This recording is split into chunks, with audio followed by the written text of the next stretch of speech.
Hi friends, இன்னைக்கு நம்ம இந்த வீடியோவில் பார்ப்போம் ஒரு ரூபிக் கியூப்ஸ்ட்டு இந்த 6 பக்கங்களில் பேர்களை பார்ப்போம். அப்படின்னா கண்டிப்பாக நீங்கள் ஒரு ரூபிக் கியூப்ஸை சேர்க்கணும்னு நினச்சிட்டு இருந்தீங்கன்னா கண்டிப்பாக இந்த 6 பக்கங்களில் பேரை நீங்கள் கண்டிப்பாக தெரிஞ்சு கொண்டிருக்கணும். பார்ப்போம் என்னென்ன பக்கம்ண்டு.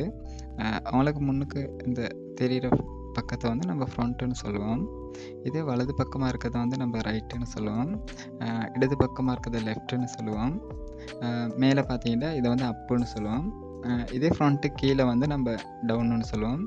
இதே ஃப்ரண்ட்டுக்கு பின்னால் இருக்குது அந்த பார்த்தீங்கன்னா இப்படி இப்படி இதை வந்து நம்ம பேக்குன்னு சொல்லுவோம். பார்த்தீங்கன்னா 6 பேர்களையும் பார்த்தோம். ஃப்ரண்ட், ரைட், அப், லெஃப்ட், டவுன், பேக்.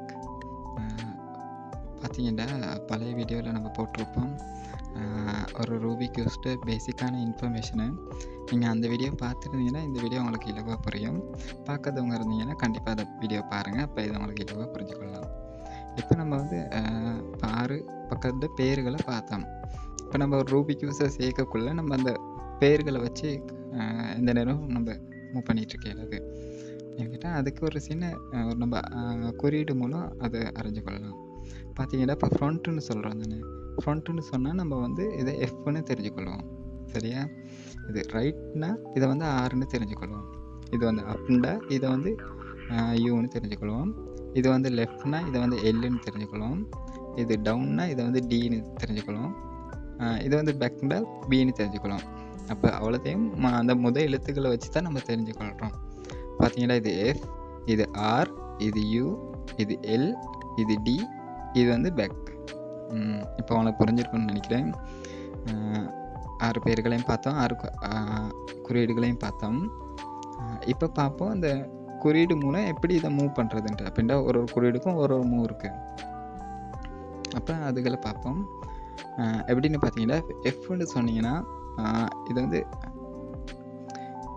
உதாரணத்துக்கு சொல்ல மாதிரி தான் ஒரு நல்லா பார்த்துக்கொள்ளுங்க. ஒரு கடிகாரம் உள்ள எந்த பக்கத்து சுற்றுமோ அந்த பக்கம் தான் நீங்கள் எஃப்ண்டா இதை இந்த லேயரை மூவ் பண்ணணும். இப்போ பார்த்தீங்கன்னா இது இந்த ஒரு லேயர் தான் இது வந்து எஃப். சரியா? இதை நீங்கள் எஃப்ண்டு மூவ் பண்ண மாதிரி இருந்தால் இது கடிகாரம் எந்த பக்கத்து சுற்றுதோ அந்த பக்கத்து ஒர்க்காக செஞ்சிங்கன்னா இது எஃப். சரியா? திருப்பி பார்த்துக்கோங்க, நல்லா பார்த்துக்கோங்க. ஃப்ரண்ட் இது வந்து இதை நம்ம எஃப்னு குறியீடு மூலம் வச்சுக்கோம்.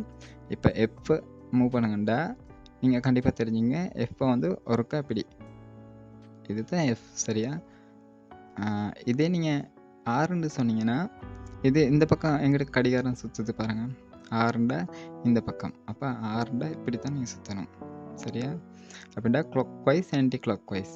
அப்படி கிளாக் வைஸ்ன்னு சொன்னால் கடிகாரம் உள்ள சுற்றுற பக்கம். இதை ஆன்டி கிளாக் வைஸ்ன்னு சொன்னால் கடிகாரம் மற்றபடி சுற்றாது, நீங்கள் சுற்றாத பக்கத்து நீங்கள் இதை சுற்றணும். சரியா? உங்களுக்கு புரிஞ்சிருக்குன்னு நினைக்கிறேன். இது கிளாக் வைஸ், இது ஆன்டி கிளாக் வைஸ். சரியா? இப்போ ஃபஸ்ட்லேருந்து கொஞ்சம் பார்த்துக்கோங்க. ஃப்ரண்ட்னா எஃப், ரைட்னா ஆர், லெஃப்ட்ண்டா எல், டவுன்டா டி, அப்டா யூ. சரியா? அந்த நம்ம எஃப் ஆர் யூன்னு சொல்லக்குள்ளெல்லாம் இதை மட்டும் ஒரு கத்தை சுற்றணும். சரியா? இப்போ பார்ப்போம். இது வந்து இப்போ நம்ம ஒரு கத்தான் பார்த்தா எஃப்ண்டா ஒரு இங்கிட்ட சுற்றும்.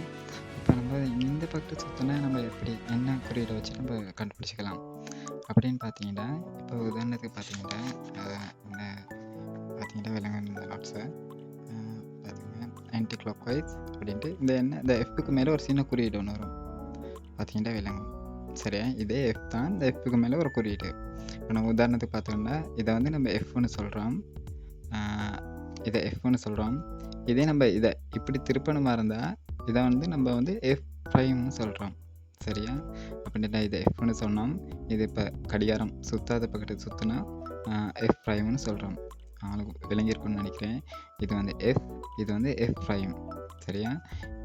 அதே மாதிரி தான் எல்லாமே. இது வந்து ஆர், இது ஆர் ப்ரைம். இது வந்து எல், இது வந்து எல் ப்ரைம்.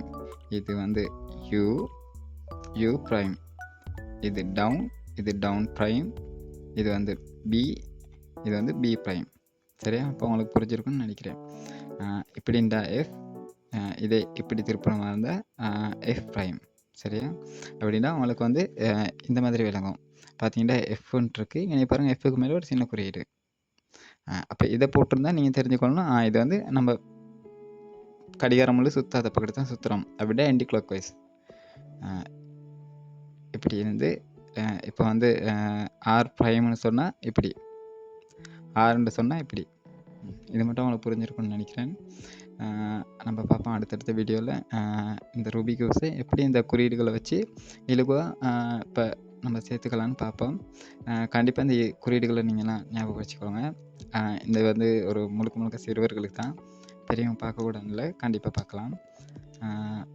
நம்ம அடுத்த வீடியோவில் சந்திப்போம்.